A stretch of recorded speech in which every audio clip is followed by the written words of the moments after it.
Well, I was talking to the assholes here, you know, when I took my soak for 45 minutes, and I was singing. I don't give a fuck what they were doing. I was singing. If any of you guys particularly fond of Harold Melvin and the Blue Notes? I'm sorry to say, you go your way and I'll go my way. Took a good look at me. I'm in misery. Oh, can't you see? Oh, the love I lost. You get those guys on TV. It's like, I've posted on social media and they're supposed to be looking for me because my life story's, the source of the book of Revelation. And it's like, you get people on TV. It's absolute, Pat Riley. You win and there's misery. It's like you lost a basketball game for money and you think that's misery. Wow. If your wife got sexually assaulted by Fort Huachuca, that would leave you catatonic. If your mom was killed by the cancer industry to make it feel like Barack Obama was your best friend, you'd want to get up and go on a shooting spree that killed everybody in Washington D.C. on K Street and Wall Street put together, right? I mean, if the one woman that stood up for you to try to help you live the Lord's Prayer was shot in the back of the head execution style by people at Fort Huachuca that manipulate people and program them like their video games. I mean, that must make you so miserable that you just want to die right on the spot, right? On Worthy and Scott and Kareem and Magic and the rest of the team, right? I mean, you're like listening to these people talk. It's like, yeah. Okay, we didn't score enough points to win the game. What about standing up for the Lord's Prayer for your grandchildren not to be part of genocidal training at a philanthropy institution called a school, public or indoor private? What about that?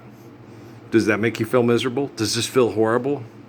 Doesn't it feel more horrible to send your children off to a school where they compete over money, which mass rapes children on their way from Venezuela to El Paso? Doesn't that upset you more than losing a basketball game for philanthropy so you don't get as many designer clothes? You're not going to sign as many commercial deals? Is it a thing? It's not a thing? You know I ain't going back down, right? I'm mic'd up. I ain't going back down. It's the Lord's Prayer. It's all or nothing at all. It's the Lord's Prayer or not at all. I've told the Temple Set Illuminati this like numerous times. Okay? You either submit to living the Lord's Prayer worldwide, or I'm going to eventually get your technology to isolate, contain, and terminus your Eldorado. Right? I'm the best basketball coach that ever lived. Okay? I make Paul Bear Bryant and Vince Lombardi, Douglas MacArthur, George Patton, okay, look like they are pathetic dog trainers that Pavlov has studied too long. How long has this been going on, right? You're friends with your fancy persuasion. Don't admit that it's part of his game. But I can't help but have my suspicion, because I'm not quite as dumb as I seem. Just because, okay, 2 and 2 is 4. Okay. Life is eternal, grace is infinite, forgive debt and trespass, love one another, eternal faithful peace. Okay, whatever I give you, if it adds up, accept it. If it doesn't, reject it. Okay?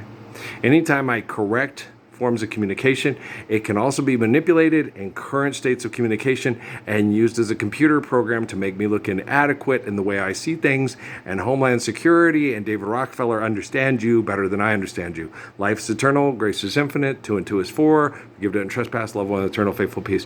What made you think, okay, that Elon Musk was a better person and more intelligent than me?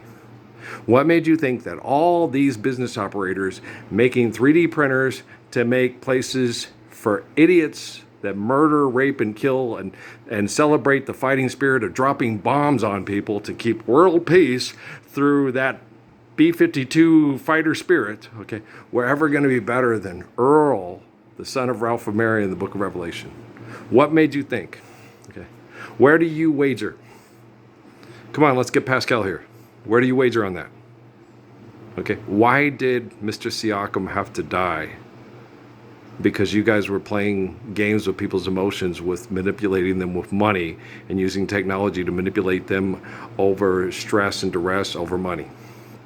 Okay, why did Pascal and James have to lose their father?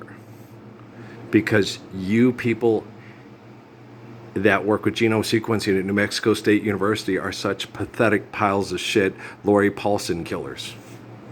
Do you understand the words that are coming out of my ever-loving mouth? Okay, let's load this up and let's kick you into oblivion. Me and Lori's son are going to end and eradicate the conditions for excessive poisoning that cause people to die early from cancer and make them not be able to meet their grandkids. Well, that's a goal of ours. We met and talked on the way out of an Aggie football game and he said, when I grow up, I want to help eradicate that disease from, murdering people's parents when they're young. Me too. And we're on the case. We're not having a real showdown, but I do like that song. State your case, make your move before it's too late. It's too late. There is no move. There's no game. Life is eternal. Grace is infinite. 2 and 2 is 4. Forgive, debt, and trespass. Love one, eternal, faithful peace. When you end extortion, exploitation, and toxic environments on the planet through irrational denial of the perfection of the commands of the Lord's Prayer, Lori isn't jogging between Trevice and Highway, what is it? The 101, I don't know, 95, the Battle of 101, who gives a fuck? Okay, it's a big tarmac of insanity, denying the Lord's Prayer and killing everybody so you can buy a toy that they call Barbara Manatee. Knock it off. Okay, plastic toys and singing little songs for limericks for money ain't going to keep you safe from the truth of the apocalypse that's happening right now. The apocalypse is the end of Armageddon and living the ways of the apostles eternally. Because I said so. Don't listen to anybody else. They're idiots selling you Furiosa commercials. Okay.